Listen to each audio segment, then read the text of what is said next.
کیا آپ جانتے ہیں ایک ایسے نبی بھی گزرے ہیں جنہیں ان کے اپنے والد نے کہا اگر تم باز نہ آئے تو میں تمہیں سنگسار کر دوں گا۔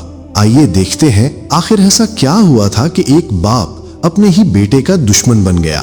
یہ واقعہ ہے حضرت ابراہیم کا۔ حضرت ابراہیم ایک ایسے گھر میں پیدا ہوئے جہاں ان کے والد آزر خود بت تراشتے اور لوگوں کو بیچا کرتے تھے۔ ایک رات حضرت ابراہیم نے آسمان پر ایک ستارہ دیکھا اور کہا یہ میرا رب ہے، لیکن جب وہ ستارہ غروب ہو گیا تو آپ نے فرمایا میں غروب ہو جانے والوں کو پسند نہیں کرتا۔ پھر چمکتا ہوا چاند دیکھا اور کہا یہ میرا رب ہے، مگر جب وہ بھی غروب ہو گیا تو فرمایا اگر میرا رب میری رہنمائی نہ کرے تو میں بھی گمراہوں میں شامل ہو جاؤں گا۔ پھر جب سورج کو چمکتا ہوا دیکھا تو کہا یہ میرا رب ہے، یہ سب سے بڑا ہے۔ لیکن جب سورج بھی غروب ہو گیا تو حضرت ابراہیم نے پوری قوم کے سامنے اعلان کر دیا، اے میری قوم، تم اللہ کے ساتھ جن چیزوں کو شریک ٹھہراتے ہو میں ان سب سے بیزار ہوں۔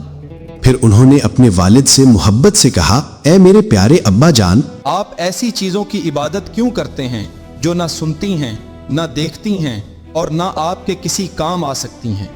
یہ سن کر آزر غصے میں آ گئے اور بولے اے ابراہیم، اگر تم باز نہ آئے تو میں تمہیں سنگسار کر دوں گا۔ لیکن حضرت ابراہیم نے پھر بھی ادب سے جواب دیا آپ پر سلام ہو، میں اپنے رب سے آپ کے لیے بخشش کی دعا کروں گا۔ سچ کا راستہ ہمیشہ مشکل ہوتا ہے لیکن اللہ والے کبھی شرک کے سامنے نہیں جھکتے۔